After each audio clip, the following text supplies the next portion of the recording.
was a fascinating day there as all the new devices were unveiled. I'm going to get everyone's takeaway here. A little bit under the radar, guys, but I thought the AirPods Pro, for a guy that carries this around everywhere, and when you walk around New York City and most major cities, everyone has these things. They are ubiquitous now. We all have them in our ears everywhere we go. Some new features on these AirPods Pro include the long-awaited speaker in the bottom of the AirPod in case or when you lose them. We all lose them. Our children lose them on a daily basis. Now they can make a sound just like your iPhone, so you can find them. So that was a big takeaway for me, in addition to the Apple Watch, which they really presented well as primarily a life-saving device. And it was a tremendous presentation on what this watch can do for you and your loved ones, really presenting it in a new light.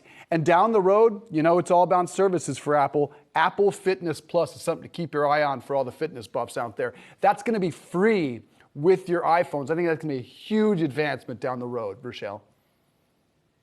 I mean, I really do like the rugged version because, you know, as someone who doesn't have an iPhone, mainly because I'm very accident prone and I can drop my Samsung everywhere and it doesn't crack, I like the idea of a more rugged iPhone that you can sort of take out and about and hike, or, you know, when your kids just drop it by accident. So interesting to see. And obviously everyone loves you know, all the updated features with cameras. So a lot to love here, Shauna. Certainly. And I think the big takeaway for me was the battery life for both the iPhone 14, iPhone 14 Plus, and also the watch, the Ultra watch, the new device that they unveiled today. They're saying that the battery life could reach up to 60 hours, which I'm a huge fan of the Apple Watch. I have one on my wrist right now, and it's dead. So I could really benefit from a watch that has a stronger battery life. That could, of course, I think help drive sales. I think that's one of the biggest pushbacks against some people who haven't adopted the watch, Dave. And I know you and I have had this discussion, is that it's just another thing to keep track of when you have so many devices that you already need to charge. Well, and it's the brilliance of